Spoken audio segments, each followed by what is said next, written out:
No, you just introduce it the way you are going to introduce it anyway. Okay. I'll tell you when it's live. Someone asked how many people are there. Already more than 100. That's why we're running it as a webinar and not as the usual meetup where we can also see you. So we're live on Facebook right now. All right. Not yet. Okay, good. Then I'll tell you when. And not as the usual meetup where we can also see you. So we're live on Facebook right now. Okay, let me take that off. Okay, now we're live on YouTube. And you ready to do the introduction? Yeah. I'll go. All right. Wait. Now. Okay. So, hi everyone. This is Nikos, and this is another web meetup of Ayn Rand Institute Europe. So, when we launched these events and this meetup a couple of months ago, we said that the aim would be not only to discuss ideas, but also to get skills that can be enriching in our lives and also help us in whatever we do as activists and as productive individuals in general. So today we will focus on public speaking and on communication skills. And our guest is one of the best in these areas. So we have Yaron Brook today with us. Yaron is chairman of the board in the Ayn Rand Institute. He's the host of the Yaron Brook Show and has written many books, and probably the most famous of them is Equal is Unfair, America's Misguided Fight Against Income Inequality. And more importantly, for tonight's purposes, Yaron, with his lectures and his talks throughout the world, has communicated objectivism successfully to hundreds of thousands of people. And tonight he's with us to share some tips on how he did that. So here's something about the format. So Yaron is going to start with his introductory presentation, and then we'll go to Q&A. And you can either raise your hands. So if you go to participants, there should be this button which says raise your hands, or you can post a question in the Q&A link. Keep in mind, the Q&A link is not the same as the chat link. So I'll try to keep an eye on the chat, but please, if you have a question, post it on the Q&A box or raise your hand. So Yaron, thank you for being with us. The stage is yours. Thank you. Thank you, Nikos. Thank you, Anu and the Ayn Rand Institute for doing this. All right, so let me start by complaining, right? I'm supposed to do a talk on public speaking where I can't see my public. I hate that, right? And where you're not live, there are no human beings. All I can see is Nikos' face in front of me. And the alternative would be to put my face in front of me, and that's even worse. So that's no fun. And the other aspect of this that I just want you all to keep in context is this really shouldn't be a talk. This really should be a workshop. So to do public speaking properly, we would have to take a couple of days. You would have to have homework assignments. You would actually have to practice. And we would actually have to be giving each other feedback. So there is a whole way in which to really properly improve your public speaking skills and to fine tune them. We would have to do a real workshop. And of course, when we're allowed to gather and when we can do all that, that would be a lot of fun to actually do a workshop that is around public speaking. And I think all of us would get a lot more out of it, and it would be a lot more fun. I know it would be a lot more fun for me. So let's jump into it. Let's do this though. If while I'm speaking, you have a specific question about the point that I am making, right? Don't put it into the chat. Raise your hand, and then I can unmute you, I think, and then you can ask the question. But it would be better if this was interactive, because it really should be, and it's structured the way I have it, is structured more like a workshop than it is a formal talk. So feel free to raise your hand. And for those of you on Facebook and YouTube, I'm just going to be focused on the Zoom. So I'm not going to be able to answer questions that appear in YouTube or Facebook Live. I'll be focused on the Zoom stuff. So those of you in Zoom, raise your hand, and I'll be happy to ask a question. So I think, I think the first thing one has to think about when thinking about, and really what we're going to do today is big thoughts about public speaking rather than, a very detailed advice, because the very detailed advice needs much more time and much more of you practicing and kind of direct concrete feedback. But the first thing one has to really think about when thinking about public speaking is, why are you doing it?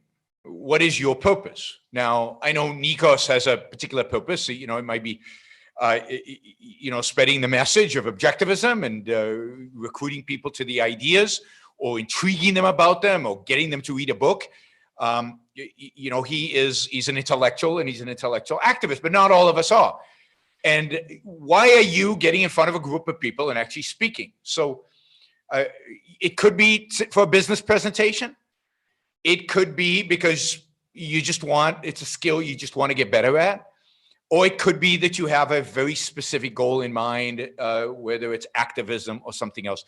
But what's important is that you know why you're doing it, because that is going to shape everything.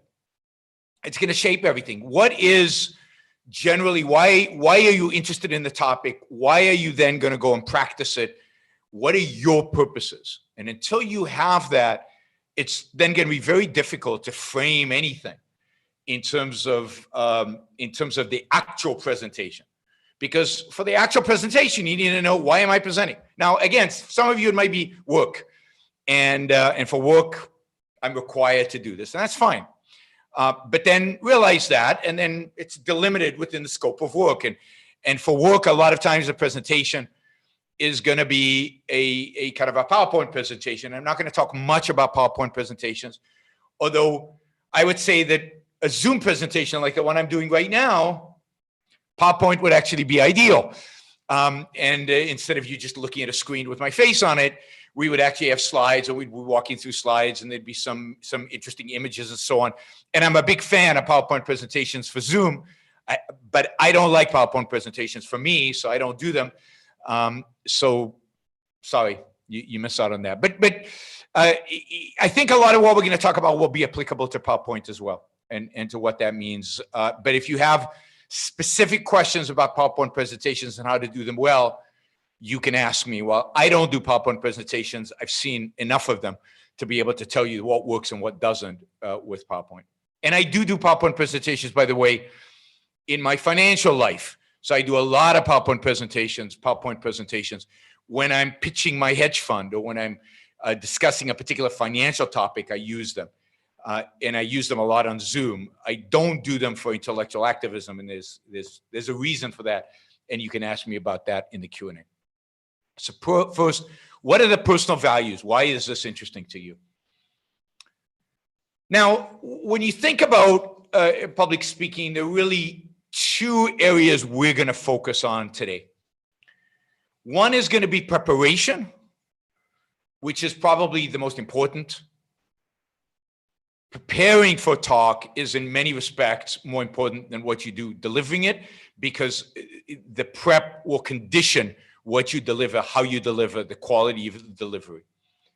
And then the second is the actual delivery. So more technical tips on how to deliver, more technical stuff on actual delivery. And again, here we're again at a disadvantage because we're not live, and I can't ask you to do a little 2-minute thing to see how you interact with an audience and how you actually deliver. So most of our focus right now is going to be on prep, and then we'll talk a little bit about delivery. I'm going to go for about a half an hour, and then I'll open it up to questions. And of course, if you have particular questions, feel free to jump in.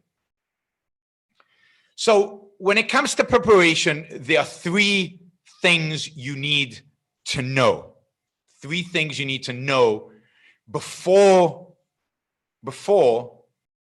you even start with actual preparing the talk. What do you need to know? 1, you need to know your topic. You need to know not what the topic is, but you need to know the content of the topic. Not the content of the talk yet. Not the content of what you're going to be delivering publicly. The content of what you're going to be delivering publicly is a small fraction, should be a small fraction, of what you know about the topic broadly. So generally, you should be speaking about things you know something about, things you know a lot about, where the talk is, again, just a fraction of everything you know about this thing. You know, if you're talking about foreign policy, you should know a lot about foreign policy.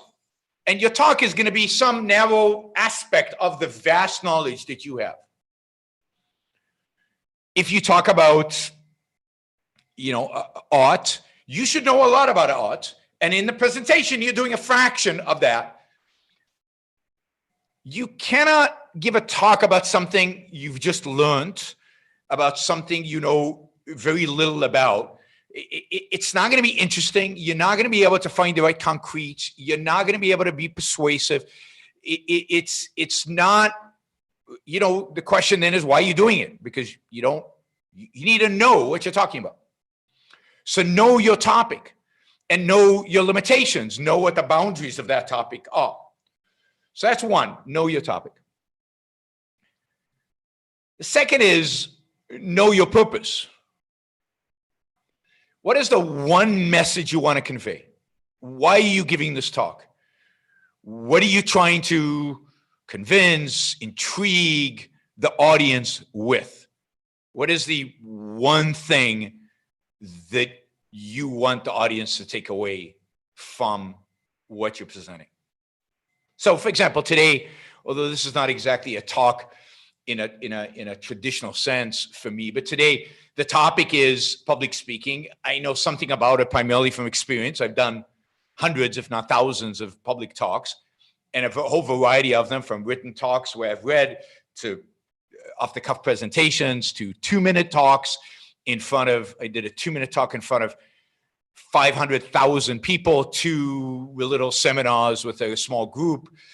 So I've done all kinds of talks and seminars and presentations and PowerPoints, and I've also thought about it. So this isn't the first time I've given a workshop on public speaking.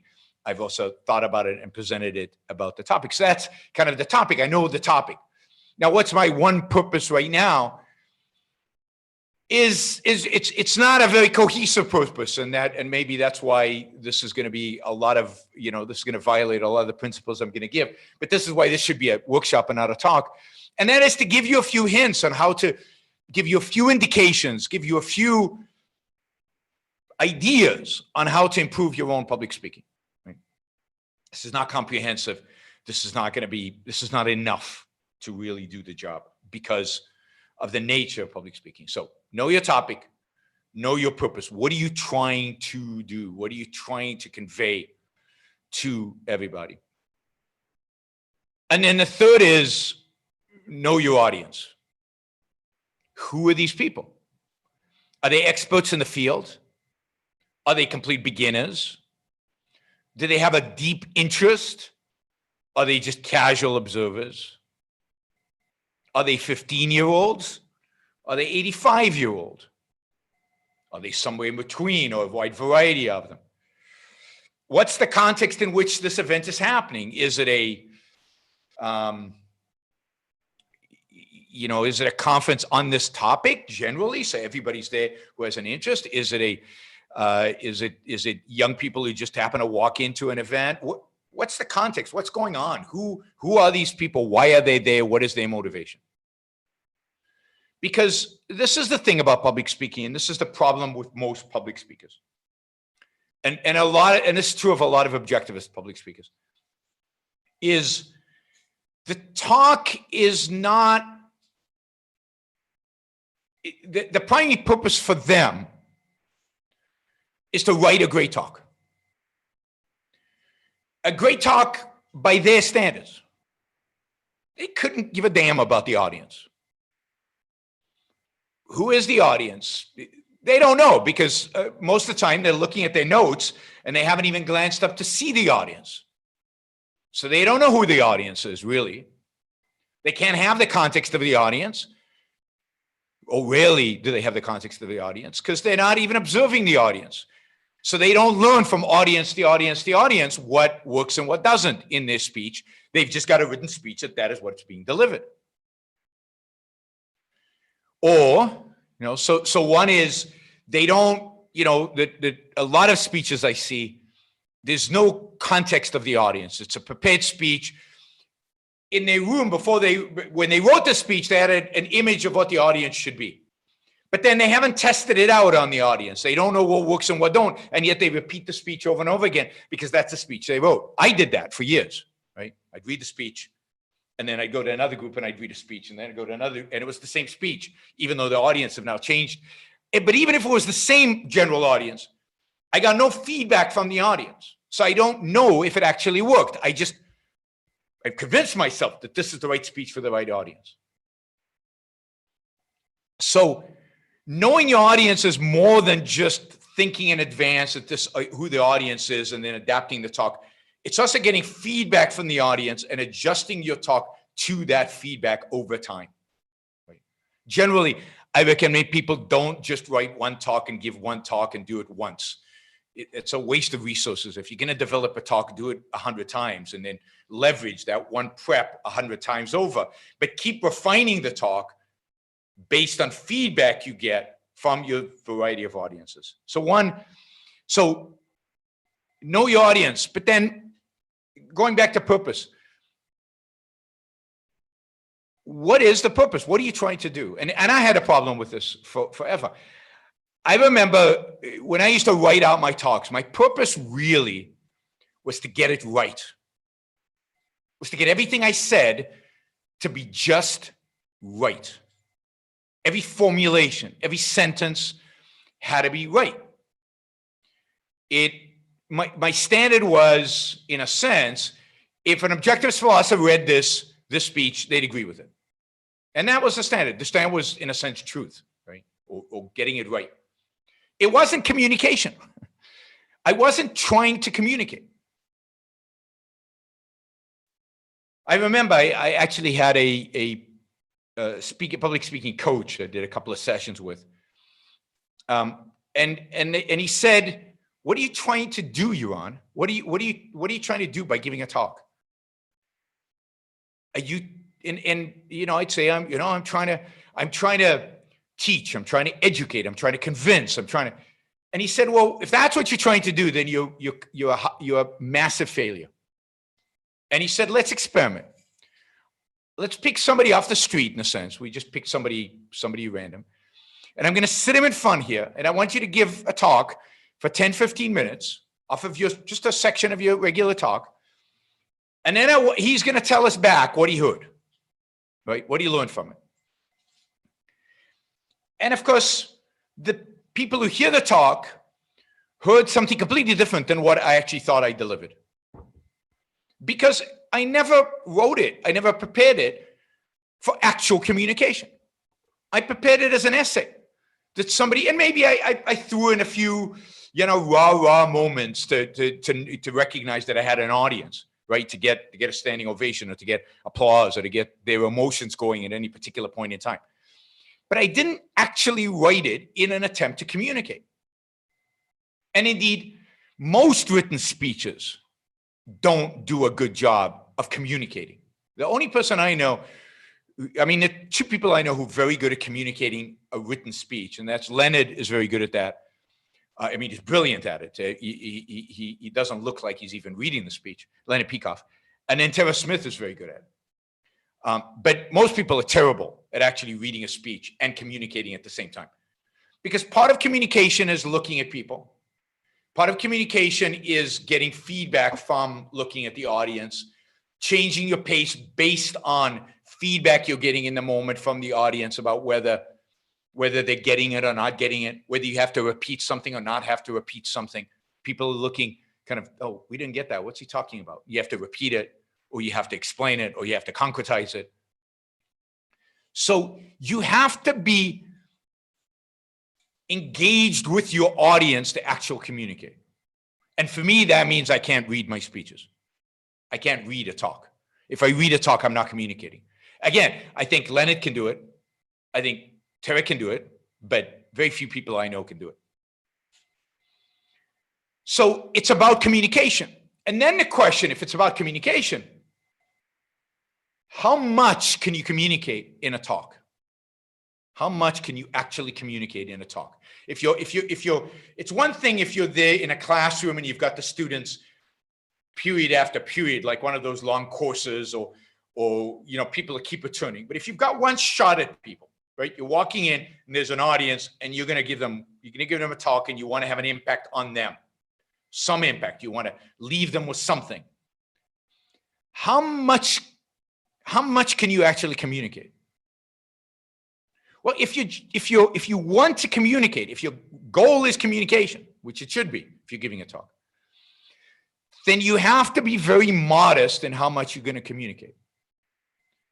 You have to be very modest in how much you're going to communicate.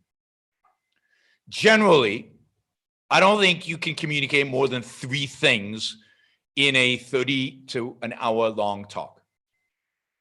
3 main points. Anything more than that, people can't hold.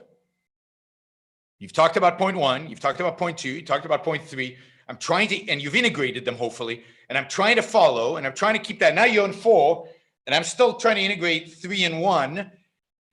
You just lose them. You just can't do. I mean, it's the core epistemology as applied to listening to a talk. Your audience cannot absorb huge quantities of information. They can't integrate it. It can't affect them. They drift away. So if you've got a talk where you've got more than 3 points, then you've got to cut some. There should be 1 message, 3 points at most. It could be 1 message and 2 points, but there should never be 1 message and 5 points. It's just too much.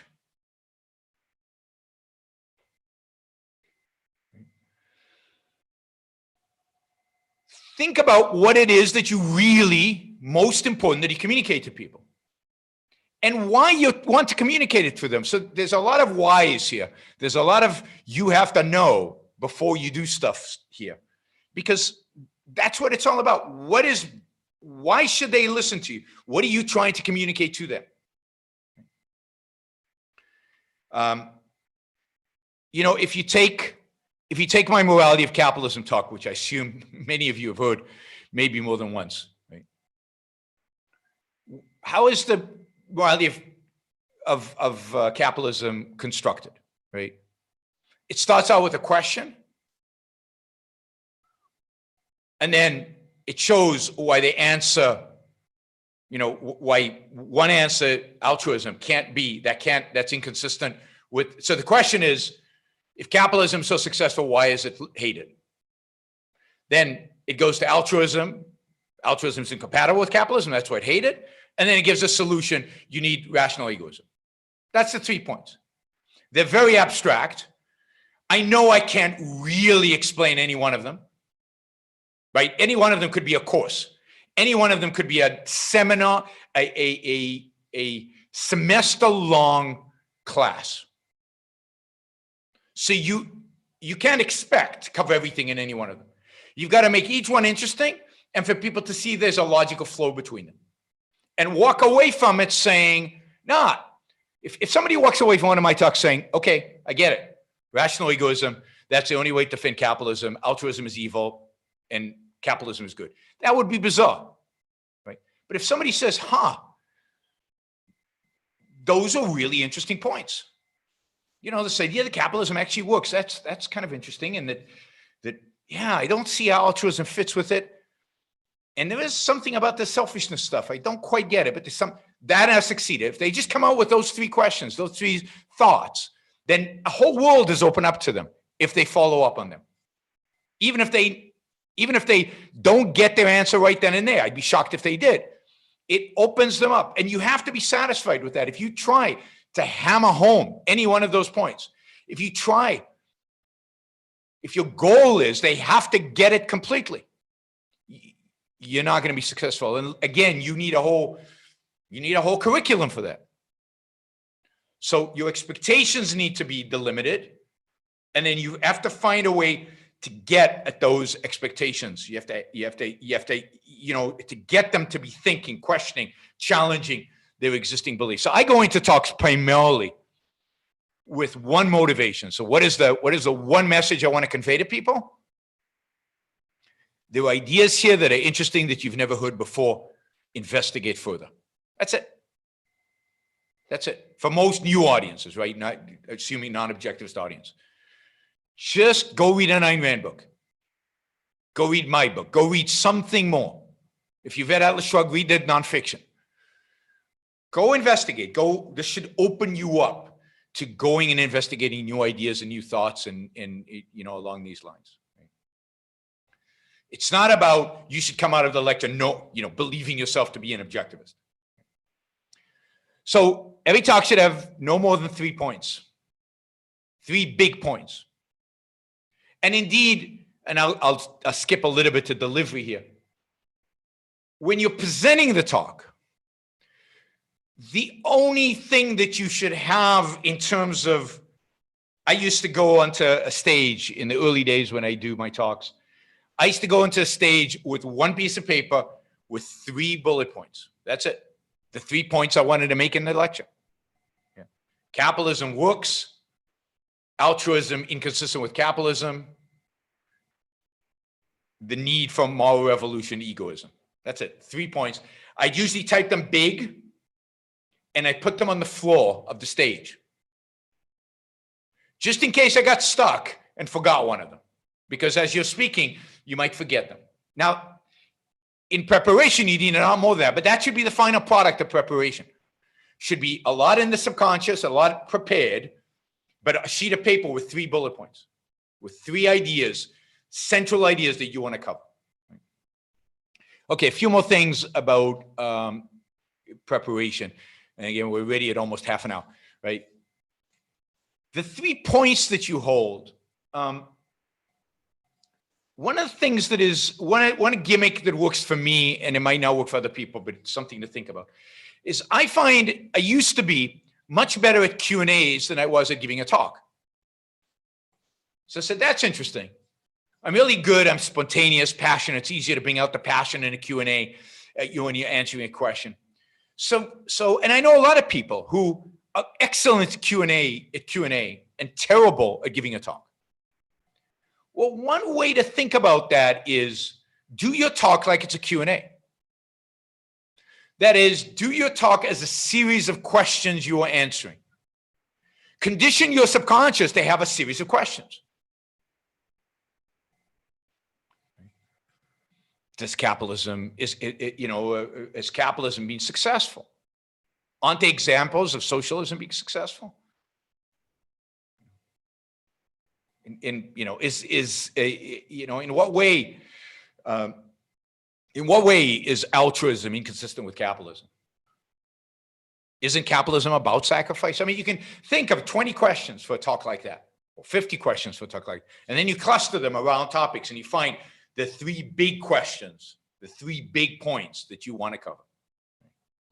So hold the points as questions. It often really helps, right?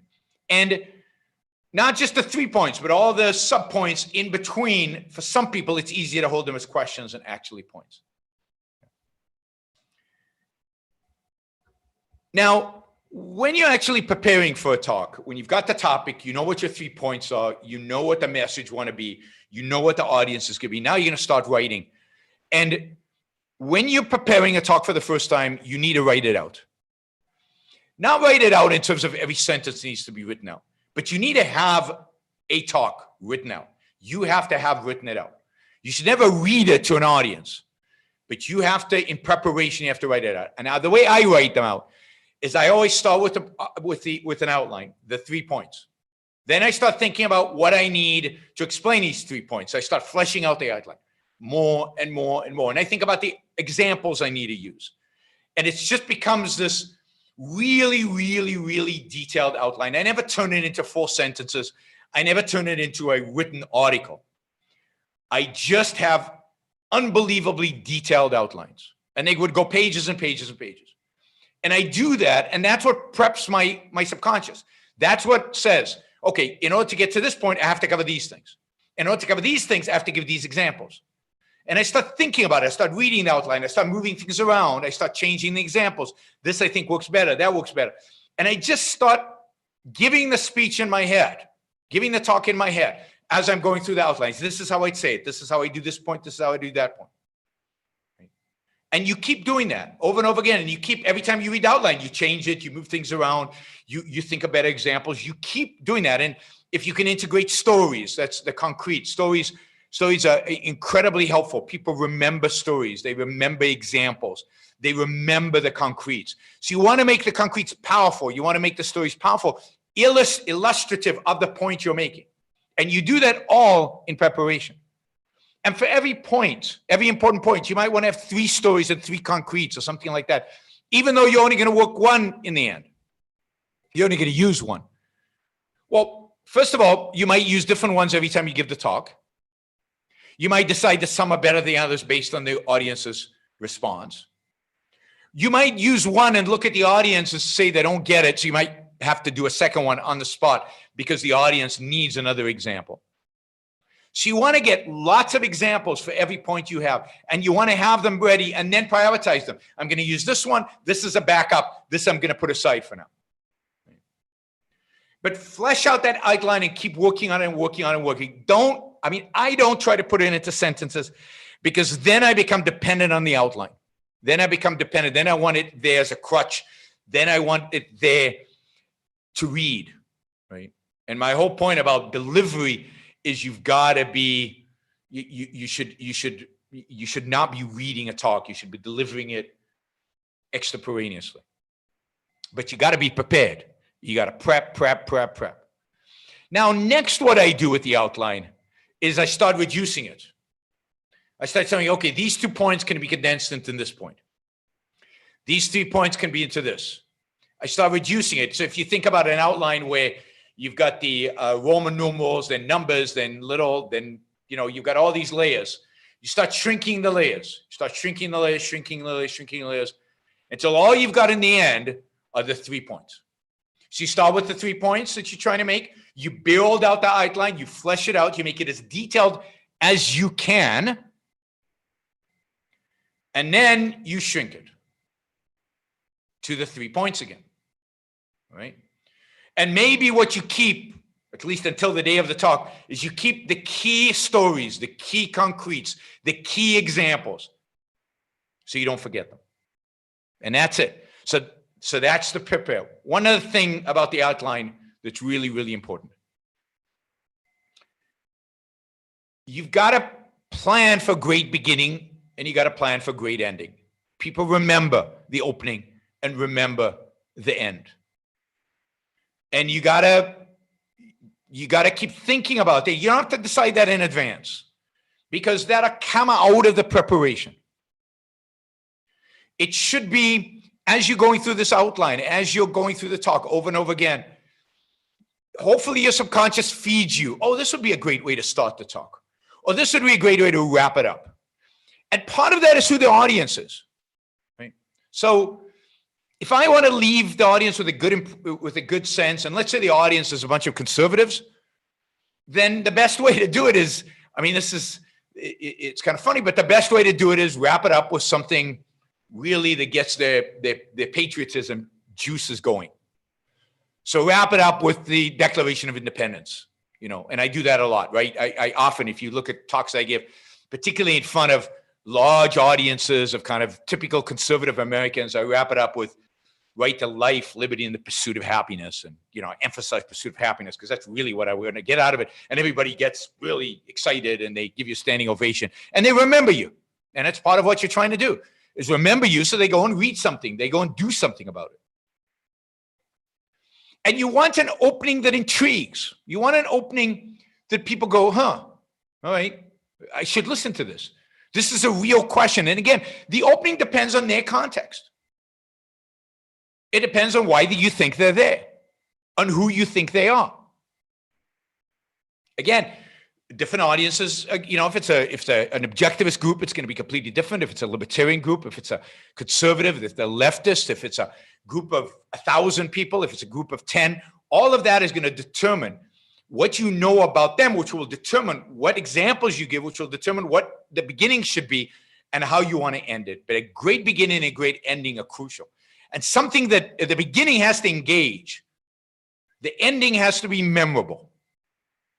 So the beginning has to engage. It has to turn them on. Most people drift in a talk. Just look at audiences. Most people lose it very early on. You have to get them focused right in the first few minutes. Excited, interesting, motivated. And then at the end, you want to leave them, they want more. You want to leave them wanting more. You want them motivated. You want them excited. So you build up to an ending. And in the middle, what you want them to remember in the middle is 3 things, no more. If you expect them to remember 5, they won't. And one thing to do, particularly when you're starting out, is after the talk, pull a couple of people aside and say, what do you remember from the talk? 3 things you remember from the talk. And you'll be shocked that the 3 things they remember are not the 3 things you wanted them to remember, which will make you go back and redo the outline and redo your examples and redo your emphasis and keep doing that until the people in the audience are remembering the 3 things you want them to remember. Right? Because, again, you're trying to communicate. You're not trying to write an essay for the ages. You're trying to communicate with this group of people right now. So you have to check to see, have I communicated? I wanted to communicate these 3 things. Did they get them? And it'll shock you how little they get. How little they get. Particularly when you're beginning. As you get better, you'll get better. You'll get better at it. Right. All right. I mean, just a few things. I mean, I would say any talk you develop, do more than once. Otherwise, it's somewhat wasteful. And again, because particularly when you do it the first time, it won't be as good. The 10th time will be much better if you're paying attention to how the audience responds. Let's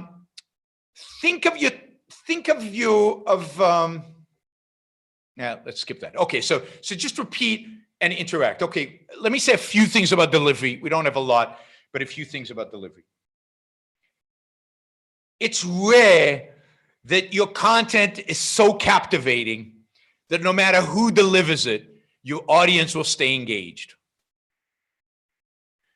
I mean, again, there's some people who can pull that off, but they're very few. You have to make it interesting for the audience. If you've got a sense of humor, show it. Not in some canned joke, but show it in kind of a, casual way of making fun of something or seeing somebody, smile, just interact with the audience, in other words. Whether it's through sense of humor or whether it's through passion. Show them that you care about them, which means look them in the eyes.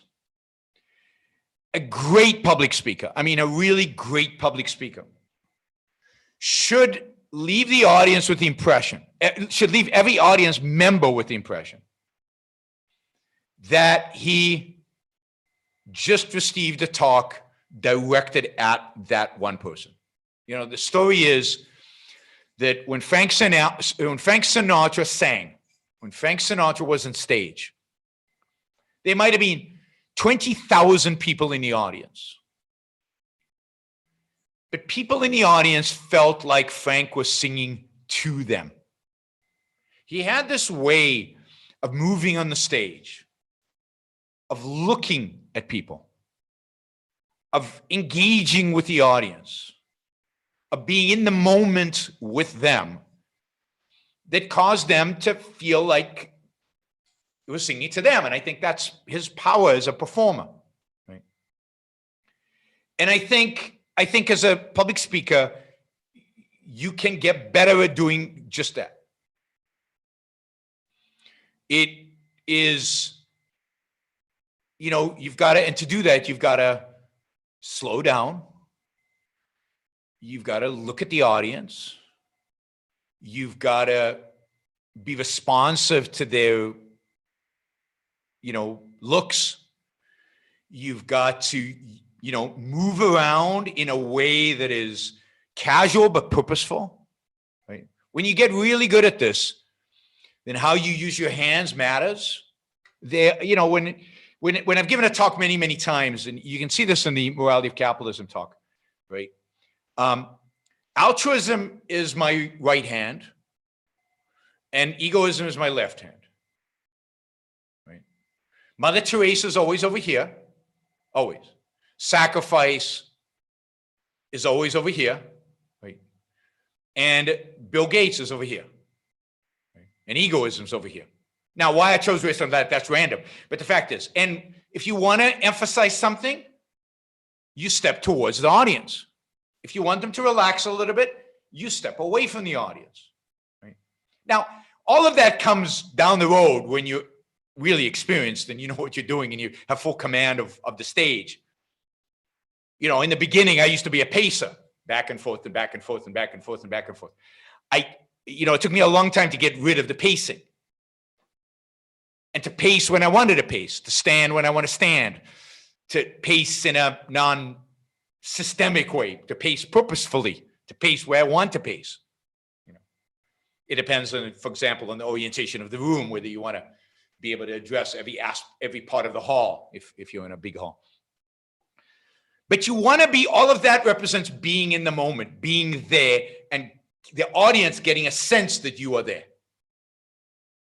that you are talking to them, you're having a conversation with them, you're communicating with them. You're not just playing through a pre-prepared talk that you've just memorized. Now, again, you have to do this more than once to get to that point. So you have to find ways to captivate your audience through humor, through passion, through interaction. You've got to find ways to use your voice, whether raising it when you want to, and then lowering it a little bit when you want them to relax a little bit, and then reminding them that they should be focused right now, but not too much. You know, it's okay. So you want to do that. And one of the things that expressing passion, one of the reasons that engages people, right? And not everybody expresses passion, and the good speakers who don't. I mean, I can think Sam Harris is very flat, but he can get away with it. Even Jordan Peterson is somewhat flat in terms of, but they can get away with it because they have other techniques. But I find passion is important because what passion expresses to the audience is that you care. What passion expresses to the audience is that you're value driven, that there's something at stake here, that there's something important. Now, you can't overdo it. I tend to yell too much because then it becomes too much. It becomes up here and they don't know what's important and what's not. You have to be able to go down and then go up, depending on whether to emphasize what you want them to remember is really, really important. You have to remember to pause. Pausing is crucial. If you ask a question, right, then you want to give the audience time to think about the answer. Even if it's a rhetorical question, even if you don't expect them to answer, and I like to get the audience to actually answer my questions, but even if you don't expect them to answer, you want them to think about it. Otherwise, why are you asking a question? Or if you make a very controversial statement, you want to give them time for it to absorb. So you want to stop. Take a sip of water, walk to the other side of the stage, or just stop and look. See how they're responding, and then go on. So you've got to use your body, you've got to use your voice, you've got to ask questions, you've got to pause. You got to be present, you got to be there with the audience. And it's hard, and it takes a lot of practice. It takes a lot of practice to get there. Let's see. Joseph has a question. Let's see if I can allow to talk. Now I have to, all right. All right, Joseph. Go ahead. Yep. Okay. Yeah, I think this was a very good speech, Yaron. Very many good tips. I would like to ask, when did you start your public speaking, and did you use Toastmaster or something like that when you started? Could you just tell about your early experiences? Yeah, I mean, when did I start? I mean, I didn't really start. I mean, I started teaching. That was my first experience. And the first time I taught, I was terrible. I was teaching a class of material I didn't know. I was teaching undergraduates in college, and I had no idea what I was talking about. It was a class in finance. So I was literally learning the lesson in preparation for teaching it, but I didn't know the material well enough. So I had to really, really study it. So I was not very good. And then I started teaching, as a professor, and I delivered a few talks at like amateur conferences, on objectivism. This is in the late 80s, early 90s, but I don't know that it was particularly good. There are probably some people in the audience here who were there when I used to give in Texas, and most of those talks were written out and I would read them. But then I taught. I was a professor, and then I started teaching a lot, and I started giving professional talks, I'd say in the late 90s at objectivist conferences and playing. And again, my view in those days was that if I was giving a talk at an objectivist conference, it better be right. To hell with communicating. I mean, who thought in terms of communicating? Leonard Peikoff might be in the audience, and I better not say anything wrong. Everything I said better be right philosophically. That was my whole focus, right? I wanted to make it interesting. I wanted to make people engaged. I want to get people engaged. And I think I did some good talks, but my focus was on getting it right. So every sentence would be edited, and every sentence would have to be grammatical, and every sentence would have to be true, or at least to the best of my ability, true. And they have to have a really good structure and everything. And many of the talks would make pretty good essays, and many of them became essays.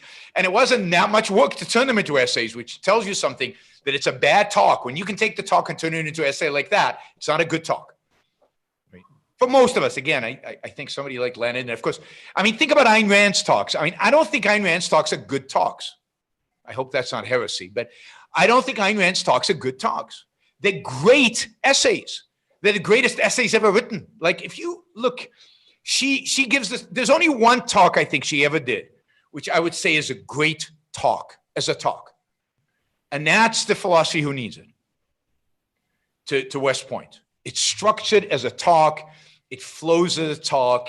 It's easy for the people to get what she's doing. But take an essay like the first essay in Capitalism, Who Needs It? Capitalism, An Unknown Ideal. Capitalism, An Unknown Ideal. What is capitalism? That was a talk. I read that every few months, every few years. And every time I read it, I realize I have no clue. I didn't get it last time. I learn new things. I discover new things about it. There is no way I could have listened to that talk and gotten much out of it. Or the Objectivist Ethics, which she gave as a talk. Unless you're already a dedicated audience member who's passionate about Ayn Rand and read Atlas Shrugged and really read Galt's speech a few times, I don't think you get much out of it. Now, if you read it, you do. Because you read it, you can slow down, you can go at your own pace, you can highlight, you can stop, you can read a paragraph over. But those paragraphs are so dense, that they're not good oral communication. They're great written communication. So I think there's a difference. So I did written talks until, 2008, I think. And then I was getting tired of it. I knew it was wrong. I knew it wasn't really working. I knew I was much better in the Q&A than I was giving the talk. I knew I enjoyed the Q&A much more than giving the talk. I had fun in the Q&A, and I hated giving the talk. Right? And I had this public speaking coach. It was actually a media coach who was helping us with TV, because I was doing a lot of TV in those days. And he said, "Do you want me to do some public speaking?" And I said, "Hey, I'm good at public speaking. I don't need that." And he said, "Well, let me see if you're good at public speaking." He watched the video of mine. He said, "You're terrible, Yaron." And he said, and that's when he started asking me questions. And he didn't really have to do much other than ask me a few questions. He said, "Why are you giving the talk? What are you trying to communicate? Give me the 3 points." And that was it. Once I got the revelation, if you will, that the purpose is to communicate, which is kind of obvious, but to communicate in this particular style, then it was obvious that I couldn't keep doing this. And then it took a while for me just to. And he said, "When you teach, what do you take into a classroom when you teach?" I said, "Just an outline." He said, "Why are you using more than that? Why is this different than teaching?" And it's not different than teaching. Hmm. It was really just a security blanket. That was really what it was. It was all a security blanket because I was afraid of the judgment of the audience. But why? If this was a topic I knew something about, I knew like 100 times more than the audience did.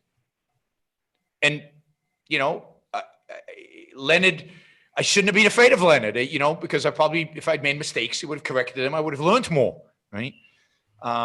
So yeah, I mean, you learn a lot from. It took me a lot of time to learn how to get it right. Yaron, shall we take now a question from the Q&A and then go one live question, one Q&A question, if that's okay? Sure. So let me see. By the way, for people who can't see, we've had a sub on 150 participants, which is why we can't have the cameras on as usual in the Zoom setting.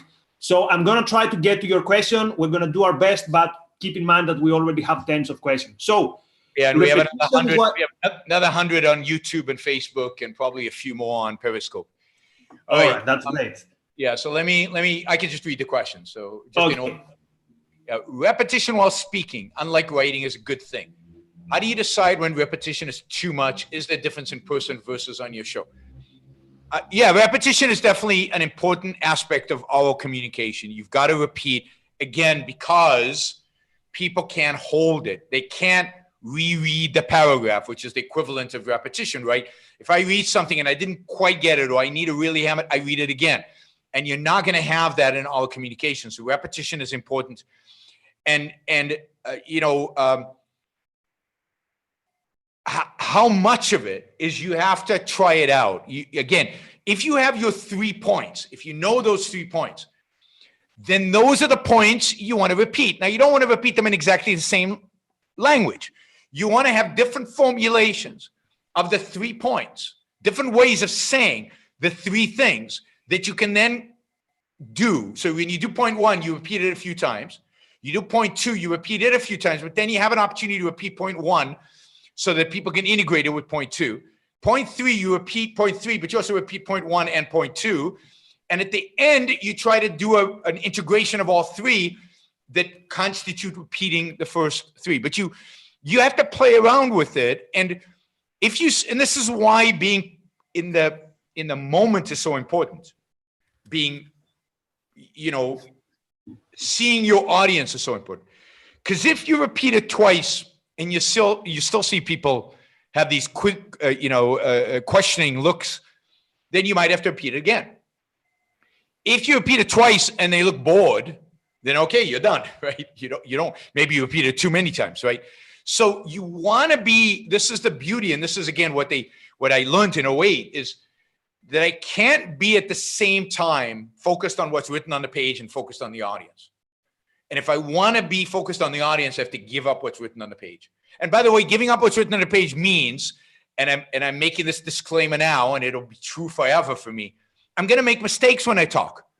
My sentences are not always going to be grammatically correct. And if you ever write out one of your speeches, it's scary. It doesn't work as written, right?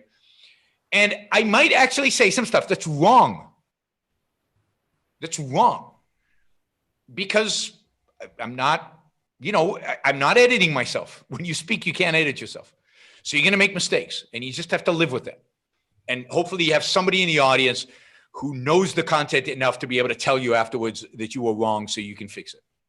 Or if you remember, sometimes I say something in the middle of a talk and I say, that's bullshit. And I make that mental note so that next time, so they go back and fix it, right? I don't necessarily tell the audience what I just said is bullshit, but I make that note so that I can fix it in the future. I mean, I might fix it if I think it's important, but if I don't, I need and I remember doing this as teaching. You might say something and give an example, and in the middle of an example, realize, I don't really understand this point. I don't know this. I think I know, I thought I knew it. I kind of know it. I have a vague, but I don't really know it. And that's good if it happens to you in a speech. It's really good if it happens to you in a speech, because then you can go and think about it and get to know the point better. So the next time you give your speech, you'll be much, much better. And you'll be a better thinker generally because you'll have thought of these points. You'll have thought of it through. I remember as a finance professor once doing, I had an example I was doing, and I was doing the equations on the board. And in the middle of the problem solving, I realized I had no idea what I was doing. I was basically following the script that I'd been taught, that was in the book, that was in my notes. And I had no idea how to solve this problem unless I followed the script. I really didn't know it. And I was teaching it, and it was embarrassing. And you want to be embarrassed once in a while like that in life, because it teaches you never to do it again, never to go into a classroom unprepared, never to go into something not knowing it.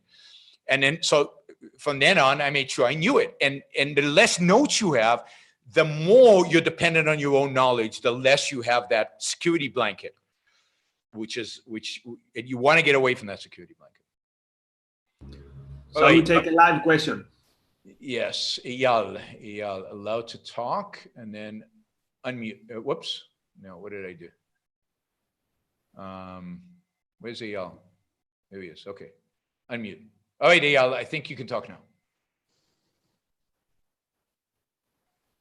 Eyal, you there? Hello, hello, hello. Yes. Can you hear Here we me? go. I can hear you now. Yes. Yes. First of all, thank you for this wonderful lecture. It was very profounding and very inspiring. Good, good. And I have a couple of questions, maybe 3 questions about confidence during delivering the talk. Yeah. Like if I have a stage fright, how can I eliminate it? Or what's the best method to remember what you need to talk? I believe that's what you have covered earlier, but in addition, I would like also to ask, so if I can summarize to 2 questions, how can I eliminate stage fright, and how can I improve my talk so I won't be mumbling along the presentation? Sure. So, I mean, stage fright, everybody has stage fright. I mean, I remember I once gave a talk, this is 2000. So it's just before I actually, just as I was becoming CEO of the Ayn Rand Institute. And if you remember, there was the Elian Gonzalez case where this kid was being sent back to Cuba, and the Ayn Rand Institute did a big deal out of, we shouldn't send him back. And maybe it was 99 or 2000, it was during that period. And they asked me to go to San Francisco, to stand in Union Square in San Francisco in front of a demonstration, pro-Elian demonstration, and give a talk. And I was so nervous. I had notes in my hand. It was out, it was windy. There were strangers all over it was in the middle of Union Square, which is an active tourist area. And I had a mic, and I'm supposed to give this talk. And literally my legs were shaking. Now, luckily it was windy, so my pants were moving, so people couldn't see my legs shaking, right? But I was literally shaking. And you just do it. You just go through it. In the beginning, you have to have your security blanket to get over it, so that because otherwise your brain goes dead. But it's just practice. You have to keep doing it. And the mental, people say, imagine your audience naked. I mean, yeah, okay. Usually given the audiences, you really don't want to imagine your audience naked, because then you run screaming out the other side. No, I'm kidding. But what you really want is to go into it with this idea, and this I learned as a teacher. The audience knows nothing. Whatever you say, you probably know like 10 times more than the audience, in some cases 100 times more than the audience. What are you worried about? And even if you say something wrong, they probably won't know it. They probably won't figure it out. So you've got to convince yourself of that. And the best way to overcome stage fright is to do it over and over again, and then practice. So this goes to the other point of how do you not mumble? You got to practice. And the practice could be in front of the mirror. It could be just in your head. It could be in front of your wife and kids, or in front of some friends. But just go over the talk over and over again. Get comfortable that the fact that the talk will come out differently every time. Don't panic if you don't remember one example. To hell with it. It probably wasn't that important anyway. Just keep going. That is, it's not, what you don't want is to memorize a speech. What you want is to practice presenting the speech in the moment. allowing your subconscious to feed you the examples, allowing your subconscious to feed you the data, the information as you go along, the sentences as you go along. And you got to, again, practice, but don't practice the one speech, the speech in big capital letters. Practice that every time it's going to be a little different. Get comfortable with that fact. Right? I usually, practice. It's really in my head. Practice it in my head, the opening and the closing, and I pretty much know how the middle is going to be. But you just gotta. There's no shortcuts. The way to get over these things is just to do it over and over and over again, and practice, and make sure you've done the outlines. And then if you're going to take something on stage, early on as you're trying to develop the skill, maybe you have an outline with 3 points, but with 3 bullet points under each point, right? So maybe 9 points altogether, right? Just to remind you of the stories you want to tell and stuff like that.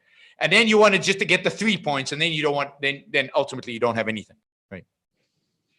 Today, the way I do it is, if it's a topic generally I've spoken about before, even if it's not exactly the topic, but it's generally broadly speaking, all I need today is sometime before I go on stage is, these are the 3 points I want to cover. These are the 3 points I want to cover. And I know that my subconscious will feed me the right concretes and the right content in the 3 points. And I just go on. And you could right now ask me to give a talk on a dozen different topics, saying I just do it with 5-minute prep just by defining those 3 points, because I've got enough material in the back. It won't be as good of a talk as if I actually prepare it. But what happens is over time you start organizing the content, and your subconscious knows under this point go these things, under this point go these things.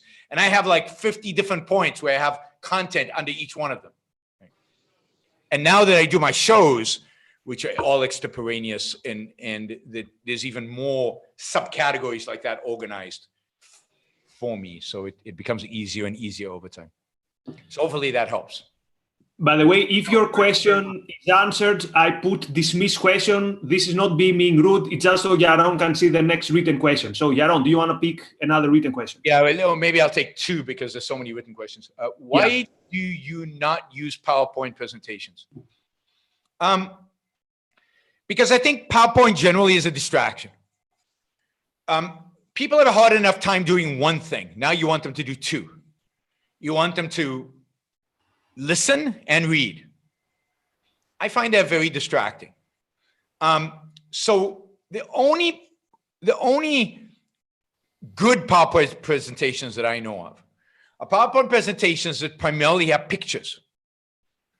That, a photo is not an argument, we learned from Leonard Peikoff, but a photo with an argument where you're making an argument verbally can be very powerful, right? And maybe what they remember is the photograph, which reminds them of what you said about it, right? So it creates another connection.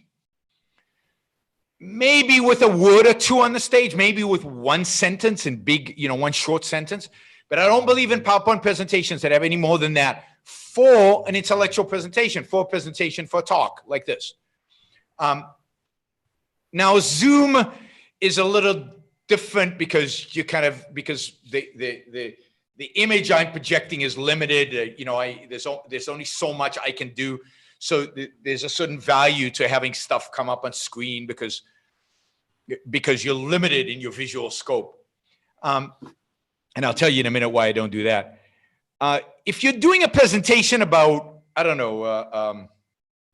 like I do presentations about financial issues, even there, I find that I have presentations with a lot of words on them. And the only reason I have a lot of words on them is because usually people want to take the presentation with them and the words remind them of what was said, and that's good. But the image actually would want to put on the screen would only be graphs and tables, numbers, so that people could relate to the content. So so one is I don't like PowerPoint presentations because they're distracting. 2, it's very rare to have good presentations, PowerPoint presentations. It's a lot of work to do it really good, and I don't think it's, for me, I don't think it's worth the work. I think I'm good enough on stage to keep you engaged. so that I don't need something else to keep you engaged. So just look at me and listen. That's what I want you to do. But there's a third reason I don't like PowerPoint presentation, and this is again me. PowerPoint presentations force you into a very, very delimiting outline. You have to talk about what's on the slide. But what if I don't want to? What if I'm getting signals from the audience they should be talking about something else? That they're having difficulty with the previous point, but the slide says they have to move on. Or they're not getting something and I want to give a different example, but the slide said I have to give that example. But I don't want to give that example. I want to give this example. And I think this example is going to work today better than that example yesterday. I find PowerPoint presentations limit me. They constrain me. They limit what I'm going to say. I do some presentations for leadership program of the Rockies in Denver, and they always want me to do PowerPoint presentations. And I have somebody else use the clicker because I never do it in the right sequence. Because every time I have a different audience, maybe it's also I'm in a different mood. Maybe I've listened to something different. I have different stimulus. And the talk comes out differently every time. And I think that's a strength, not a weakness. But the PowerPoint presentation is always the same. So I find it too restricting and too limiting. Again, if you need that structure, right, and some presenters do, then I think Anka Gate does good PowerPoint presentations. I think Greg sometimes, Greg Silamieri, although he sometimes uses too many words. So I think cutting down on the verbiage on a slide is good, because then people are reading it and they're not listening to you quite the same when they're trying to read. Make the fonts big so everybody can see them. Which is less of a problem in Zoom because it's closer to people. So those are the reasons. Okay, one more question. What is your thought process when speaking about the same topic but to different audiences? For example, when discussing a particular aspects of objectivism, the way you approach it is different when the audience is OCON, and why is it, and when it is a more general audience? Yeah, definitely. I mean, again, one of the first things you think about when you're preparing to give a talk is, who is this audience? What do they know? What do I want them to get out of this? And what can I rely on in terms of their existing knowledge, which relates to who is the audience. So it's very different. If it's an OCON audience, I assume they've read all of Ayn Rand. My goal with an OCON audience is not to get them to read anything in particular of Ayn Rand. It's maybe to think more deeply about a topic, or maybe to think a little differently about a topic. And different talks I've given at OCON are trying to do different things. I mean, if I'm doing something on current events or politics, I'm trying to get them to think about a topic differently.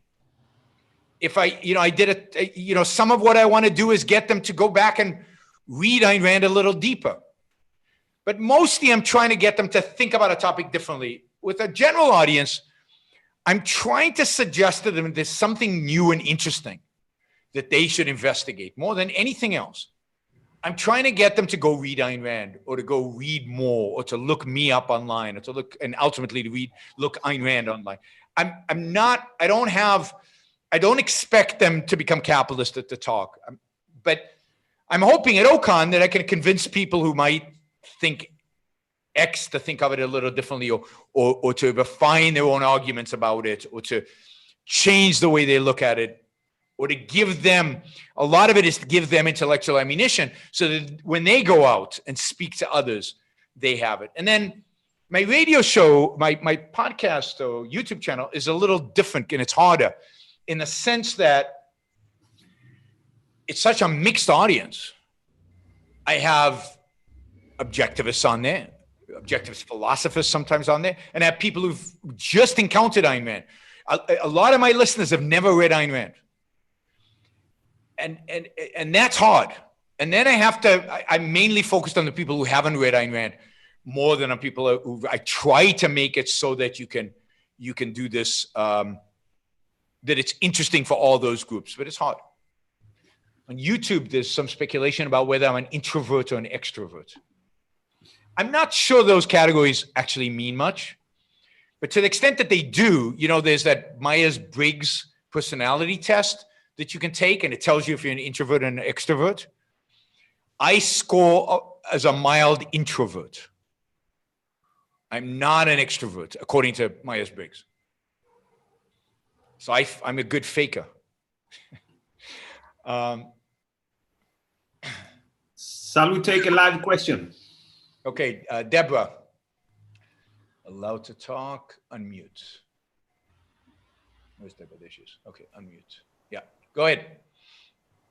My question relates to how you adjust your talk, or what points what type of talk you write when you know you're going to have a hostile audience or a skeptical audience. Yeah, that's a good question. When I have an audience that's skeptical or hostile, I'm really trying to make, in a sense, the best argument that I can. So first, I'm giving the talk to the people in the audience who I think are open to argument.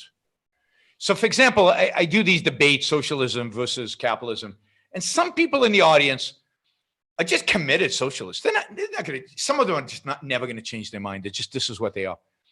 But there's a fraction of them who are on the left who are not, and who I think, are rational and could change their mind. That's who I'm talking to.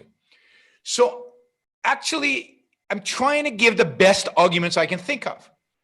I'm trying to present it with as much conviction as possible, because one thing I've noticed with people is they appreciate conviction.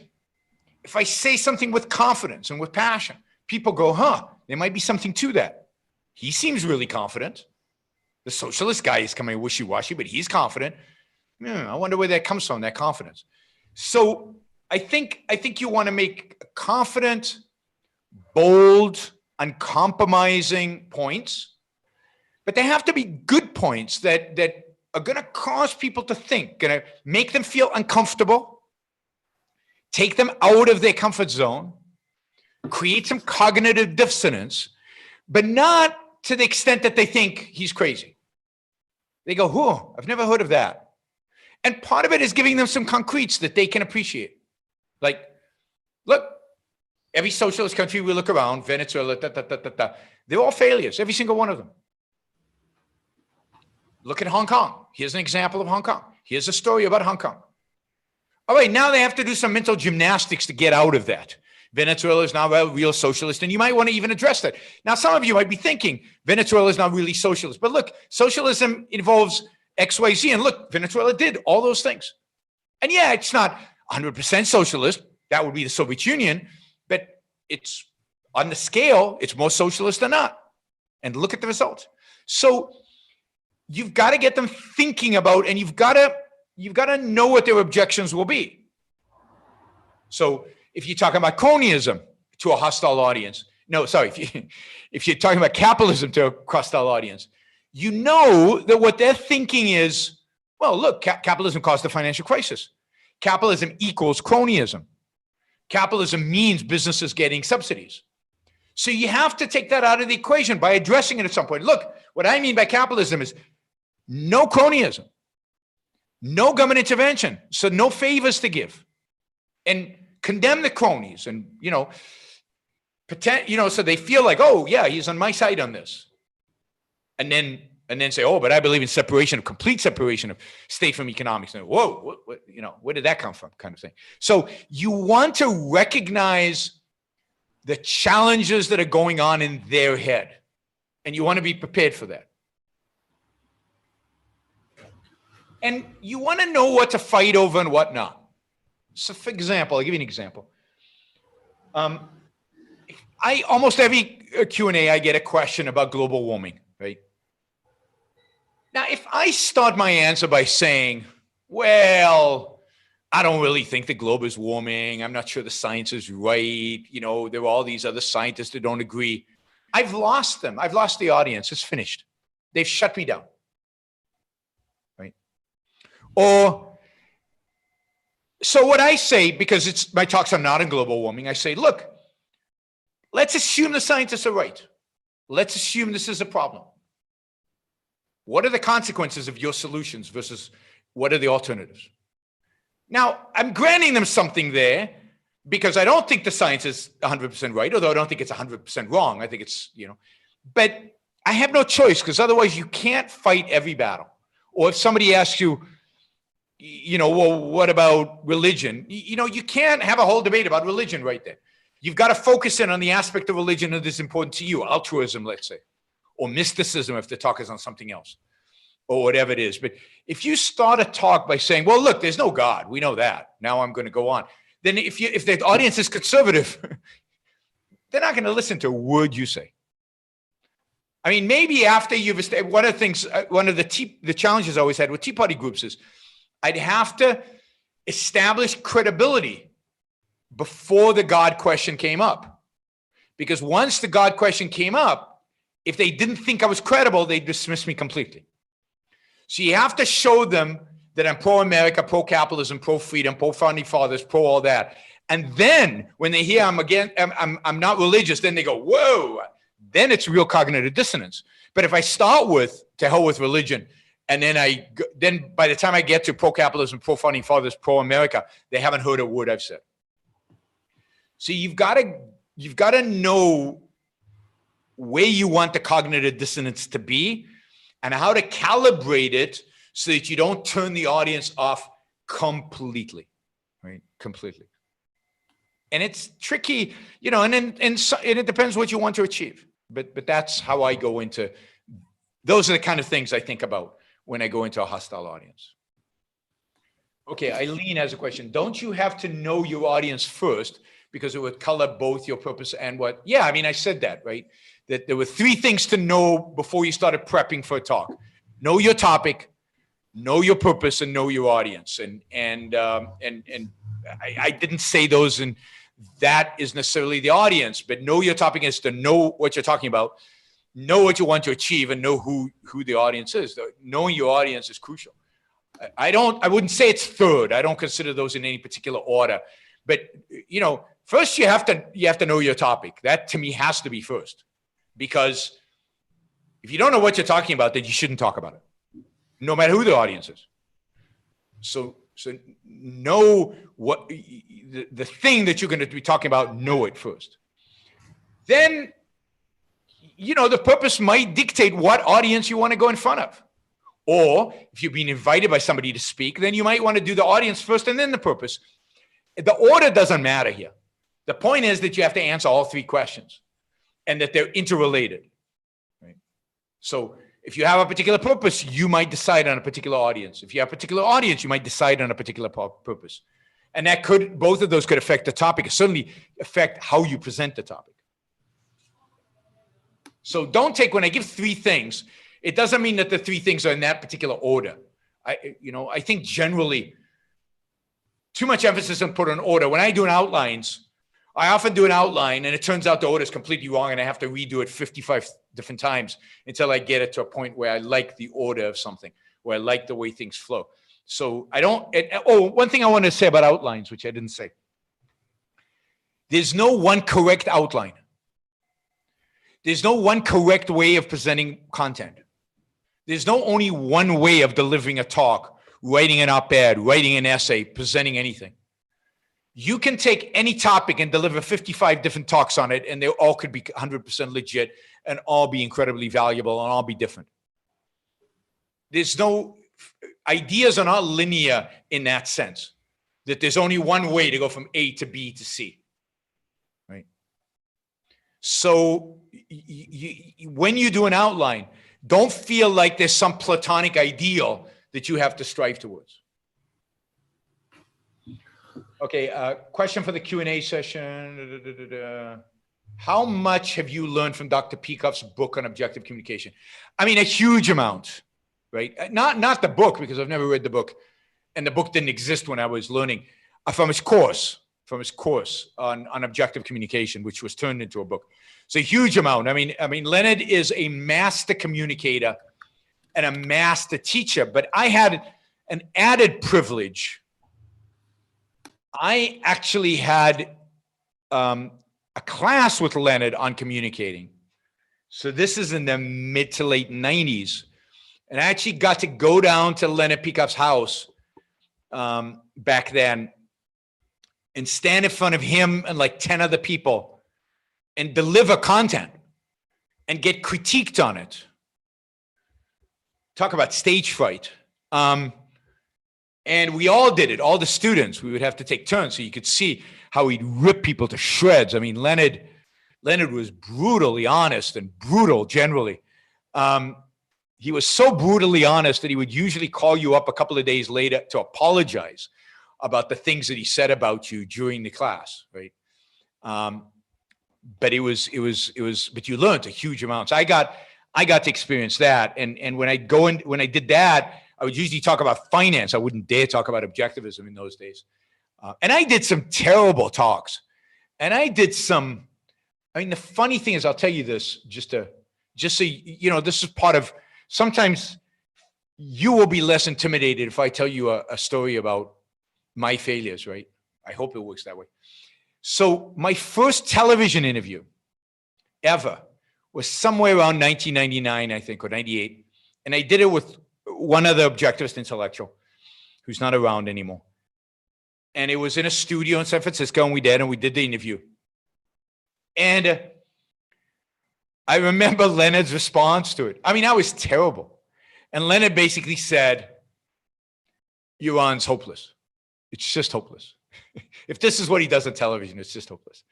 Now, I think I did really, really good television later, and Leonard complimented my television appearances many, many times afterwards. So there is hope to the hopeless.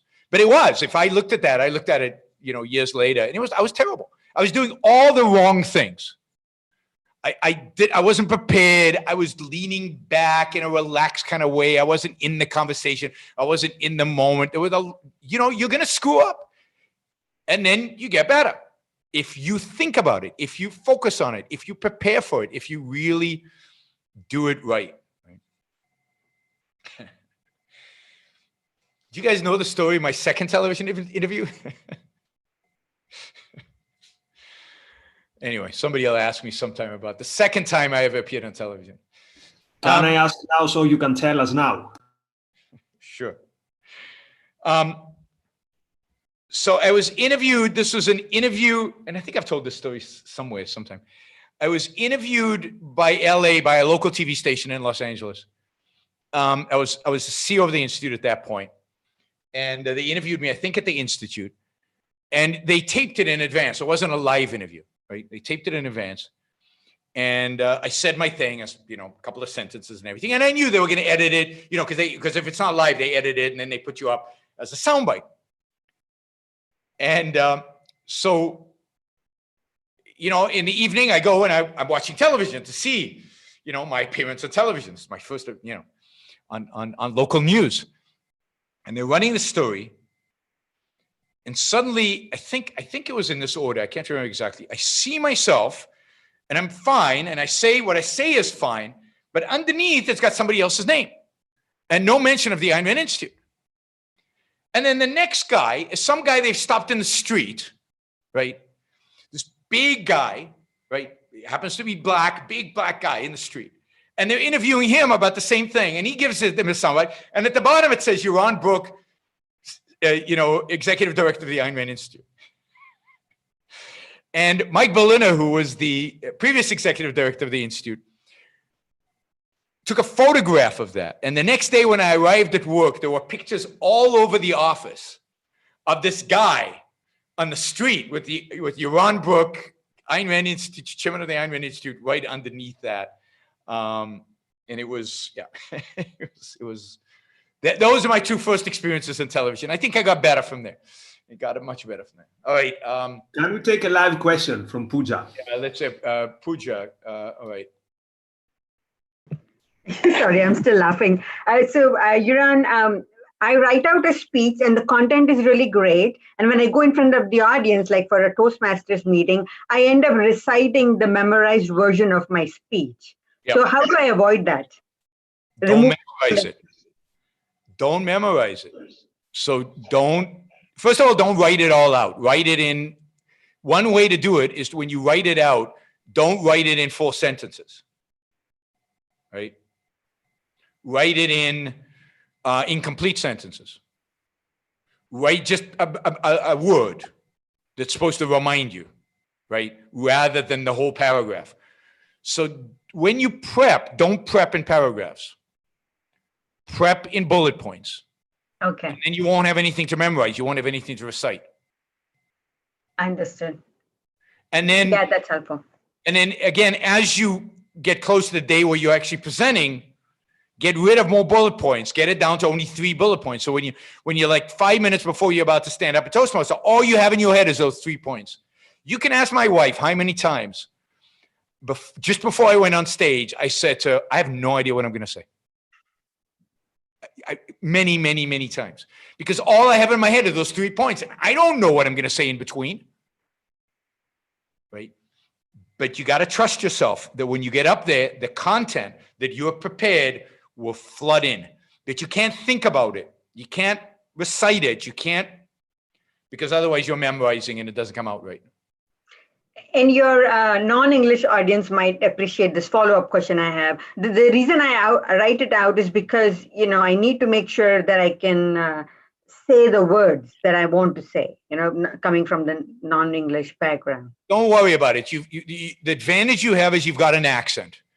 And that means everybody knows that you are not an English speaker. So what if you say the wrong word?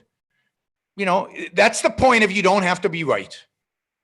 Particularly when you're starting out, and particularly in Toastmasters, when the point is not to be right, the point is to just refine your skill.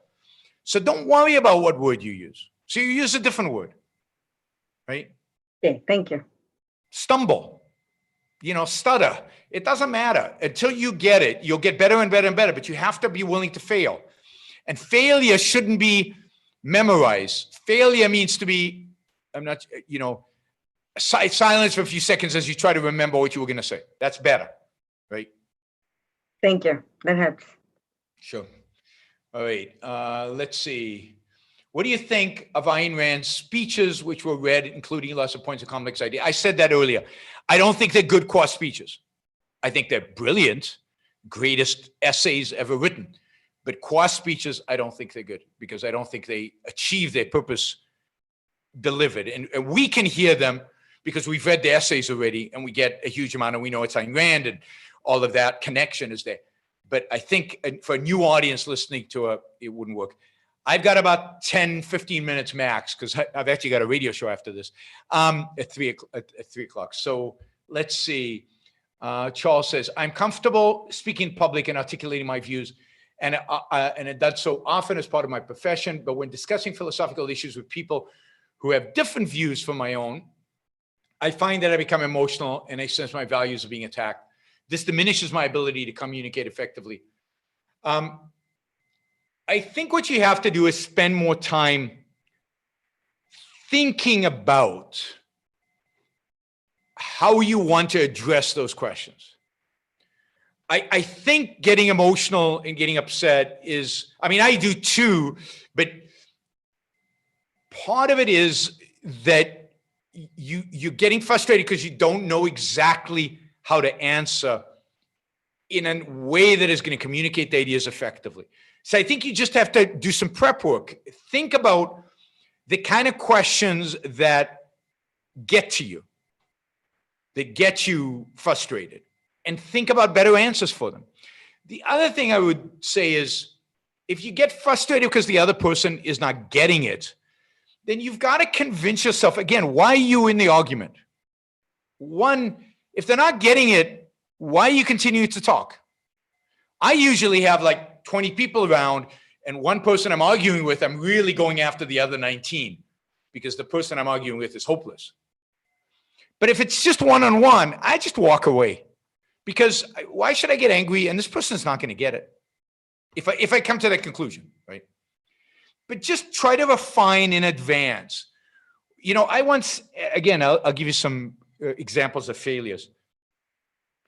Somebody once asked me in a Q&A, and this is actually, somebody once asked me in a Q&A, something like, you say the objectivist ethics is scientific. How come ethics can't be scientific? What's scientific? It's not scientific. And my answer was something like, go read the objectivist ethics. And then blah, blah, blah, a few things, other things. And that's a terrible answer, right? If you want to talk about ethics, if you're going to talk about it, you have to know. So, what I did after, and somebody yelled at me, telling me that was a terrible answer, Yaron. You can't do that. And what I did after that is now I have because to get into Ayn Rand's ethics being scientific, you have to do the meta ethics. And I'm not a philosopher, and I'm not that comfortable. So what I did was practiced. What can I say about the meta ethics? In a few sentences, in a few paragraphs, in a few ideas that will convey that it's scientific, that convey the basic idea without giving a whole talk on it. So I don't have to delve into the deep philosophical questions, but enough to give people a sense, yes, there is a scientific approach to ethics here.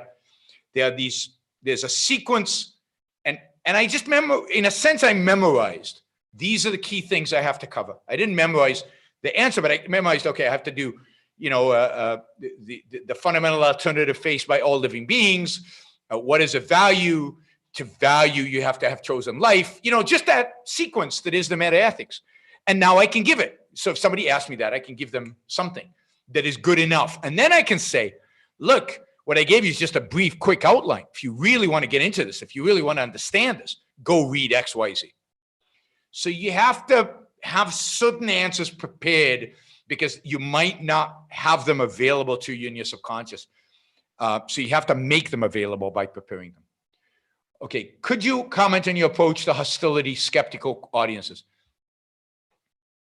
Deborah already asked this, I think.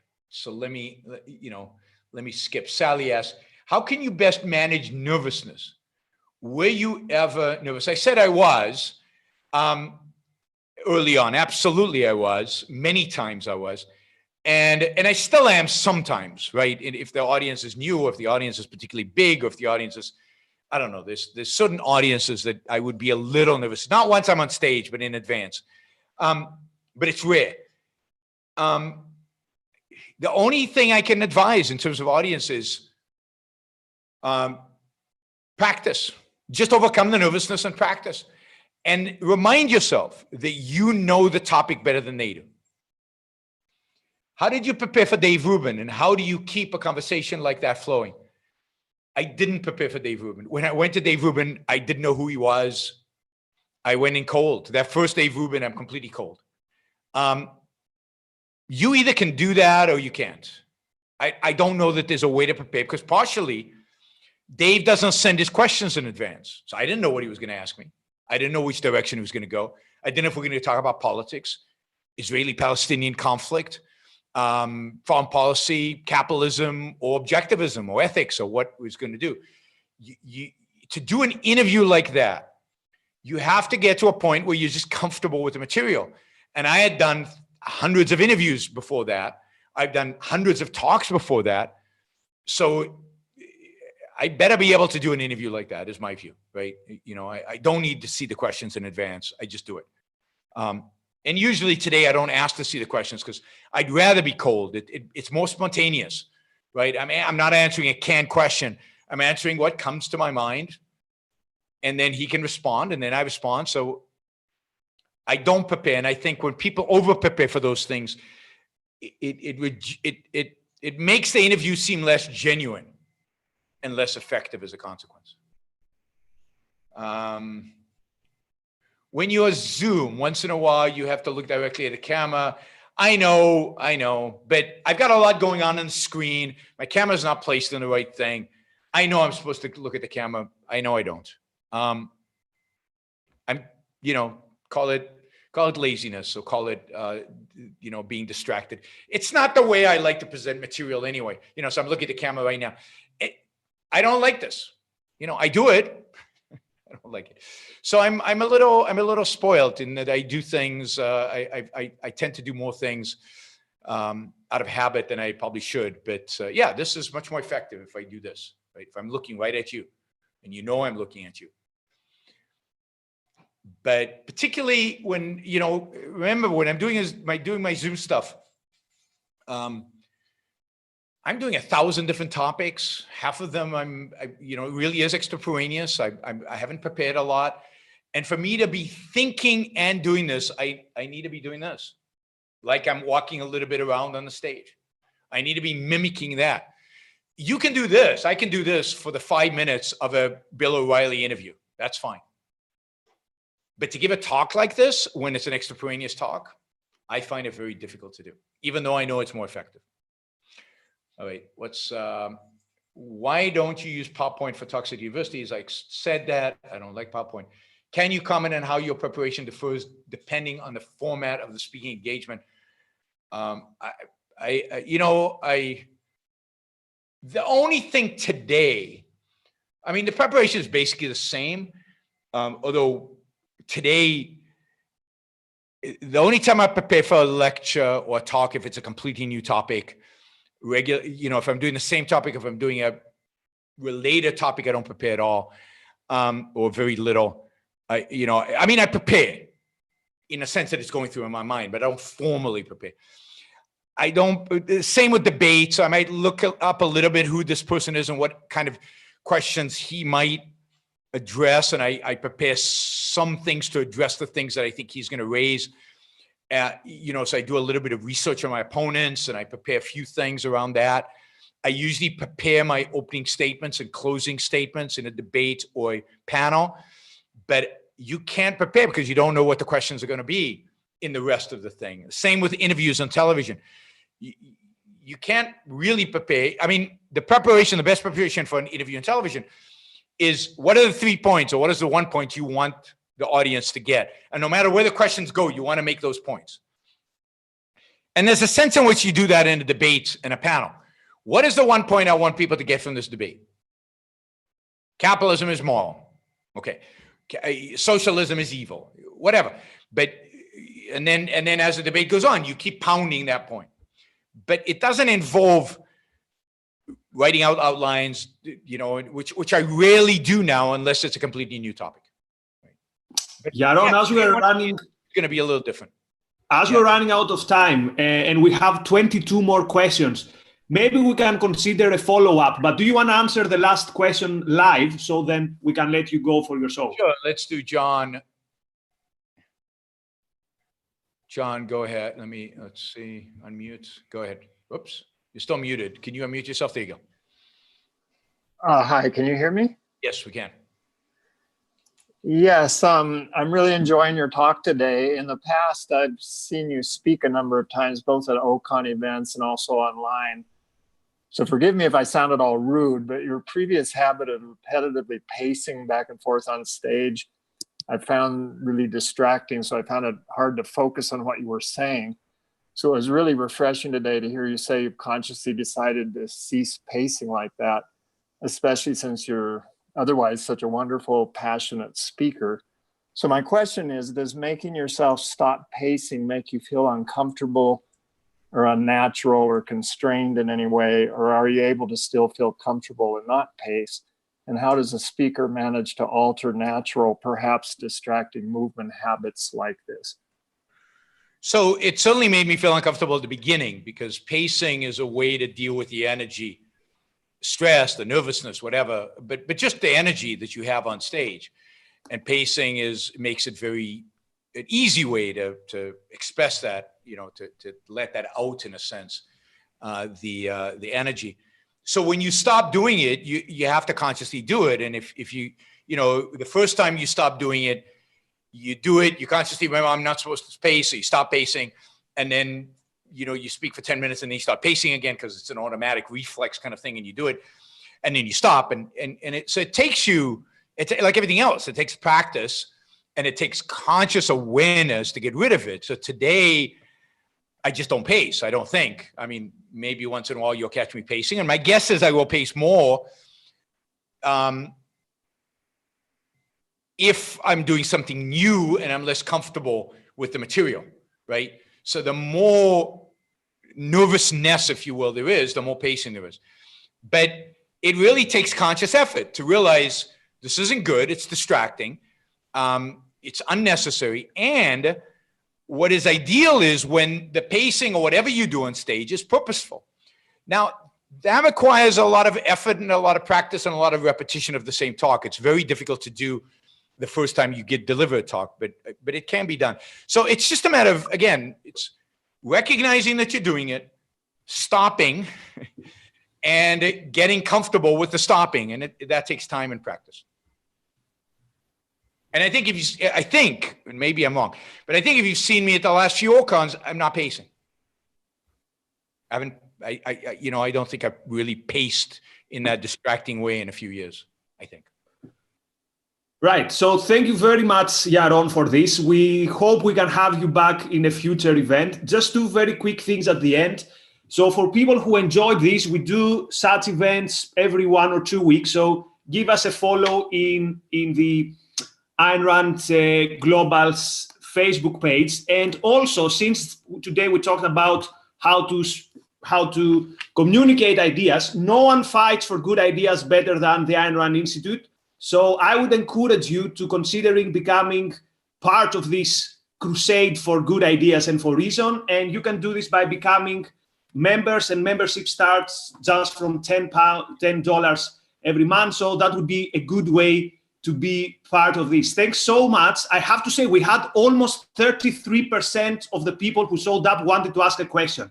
And we have 24 questions which we haven't addressed. The questions? Can you say the questions?